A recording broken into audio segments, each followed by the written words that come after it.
This is LiveWell Talk on kids and anxiety. I'm Dr. Dustin Arnold, Chief Medical Officer at Unity Point Health, St. Luke's Hospital. Joining us today is Unity Point Health social worker and licensed therapist Christy Aquino to talk about how anxiety and pressure can impact kids, whether it's adjusting to social situations or a new environment. Good morning. Good morning. Welcome. Thank you. I think to start off, tell us the difference between being anxious and having anxiety. Well, I think we all get anxious. We all have times where we feel anxious about something. If it's a situation or a change in something, we all have anxious tendencies. But anxiety is more of a debilitating factor for people. It limits their function in their day-to-day life. So they may not be able to get up and go to work or be able to go to school. It may change how they process things throughout the day. So we all have anxious tendencies, but anxiety is more of a debilitating aspect for people. What are some common causes of anxiety, particularly for children? A lot of times if children if parents are going through a divorce, change in the household, whether it's a new baby in the house, sometimes just them being overly involved will create a lot of anxiety because they have a lot of pressure to do things and they can't live up to those pressures sometimes. Moving, all sorts of different things. Changing schools, starting school, maybe it's a daycare, or going from maybe middle school to high school or elementary to middle school. Some of those changes really create some anxiety for kids. I can imagine. I had friends that were, quote, Army brats, end quote, that may have attended 4 or 5 different schools by the time they graduated from high school, and they had related to me how that's you either are really good at making new friends or you become very poor at it and withdrawn, and right. it's a choice, a dilemma that they face. Well, I'm going to ask you. I'm going to kind of drift into the irony of the question of social media, since people are probably listening to this podcast on social media. But how has social media influenced children and anxiety?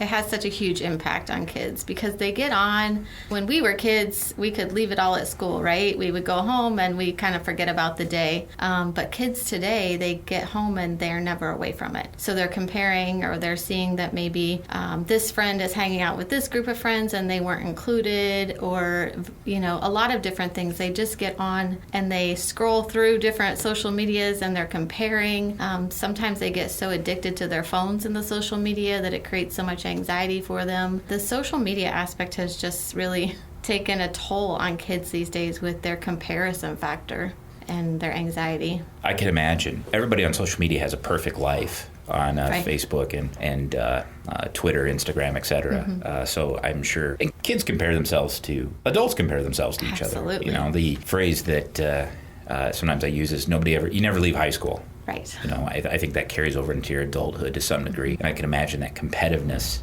to I don't want to say if I can outdo each other, but there is a lot of pressure. Right. I think particularly in our family, we have daughters that are athletes. There's a competitive nature anyway, and I think that just puts more pressure on them to the degree that they can affect their athletic performance to some degree. What are some? You mentioned some, but if you want to carry it a little bit further, what are some symptoms as a parent that I should be watching for anxiety in my children? A lot of kids who are anxious, they get very angry. So anger is an outward emotion for an inward feeling. And when kids are very anxious, a lot of times they snap very quickly. So maybe it's a change in structure. And we think it's no big deal, right? We're just changing, like we're not going here, but we're going, here. And so to us, it's no big deal. But a kid who has anxiety, they see it as a big deal because they were planning this and you've changed it to this. And so they might get really angry, and you don't understand why when you're just changing the schedule. So anger is one of those things. If they're being withdrawn, a lot of they don't want to hang out with friends anymore. They just want to spend time in their room. They don't really want to socialize with family.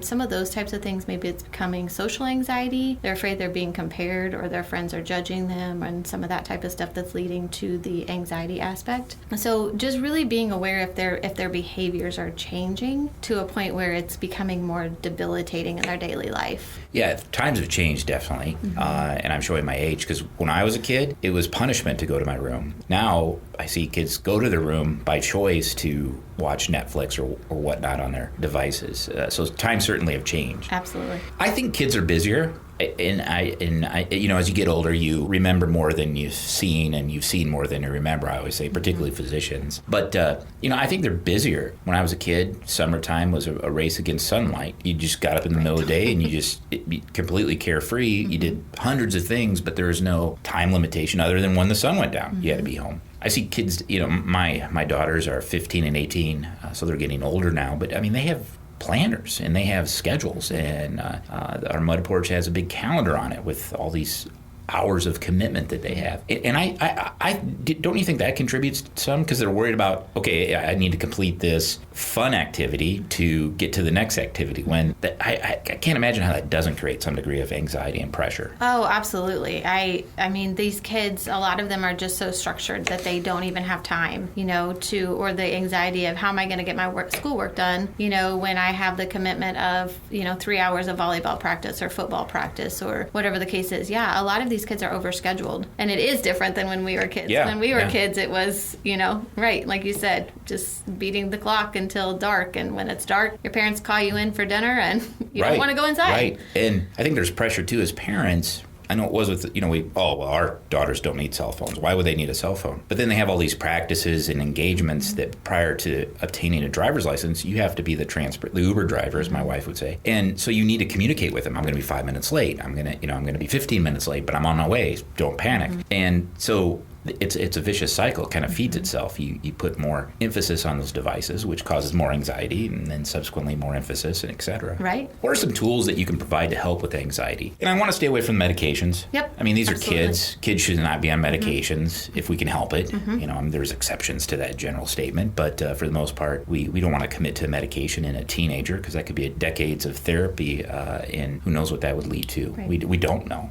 So what are some non-medication, non-pharmacy treatments for anxiety? A lot of times with kids, we want to make sure that parents are providing that, first of all, that break in their schedule, right? Give them their time, and whatever their time means. And, a lot of times we as parents want the structure. And we want them to be busy, and what that busy means, is our busy a lot of times, not necessarily what the kid needs. So, listening to them and giving them their time to have their fun. But then also, sometimes if kids are experiencing anxiety, sometimes a weighted blanket will help. Maybe they're not sleeping well, maybe they can't because their mind is racing. Sometimes a weighted blanket will help them just feel a little bit more comfortable and get them the rest that they need. Just, making sure that they have people that they can talk to. So if they have people, help them identify people at school that they can, if they're feeling anxious, that they can go to and talk to. Or maybe there's a neighbor or a friend or somebody, making sure that parents are available to them to help them through, the anxious thoughts and the overwhelming feelings that they're experiencing. Teach them those coping skills of being able to stop and take, deep breaths. When my kids were little, I used to say, okay, this is mom's space. I'm going to take, and then I would sit and take, 10 deep breaths, and I would, if I was feeling overwhelmed, I could, then go back into the situation. So just teaching some of those coping skills that they can use anywhere, anytime. Some kids, if they have a fidget, cube or something of that nature that they can play with, sometimes that's helpful for them in different environments.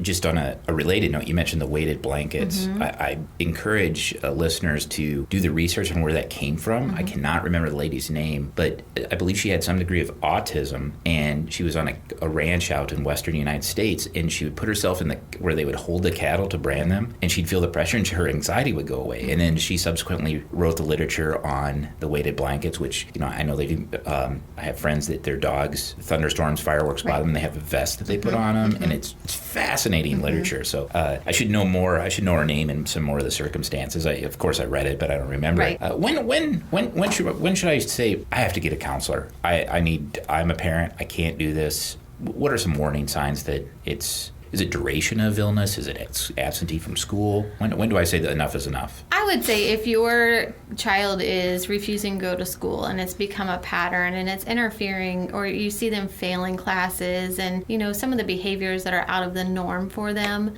it doesn't hurt. Reach out to a professional, get them in to see somebody that can maybe process through what's going on, help determine some coping skills with them, set some coping skills with them, and, identify what's really going on. That also can just just be another person in their toolbox that they can, go to and talk to that's a neutral somebody versus mom or dad or, somebody that they know about what's going on in their lives. Perfect. I think we need to have you back to talk about attention deficit disorder and hyperactivity. I think that I'm an adult doctor. I'm not a pediatrician, but I do think that term is overused at times.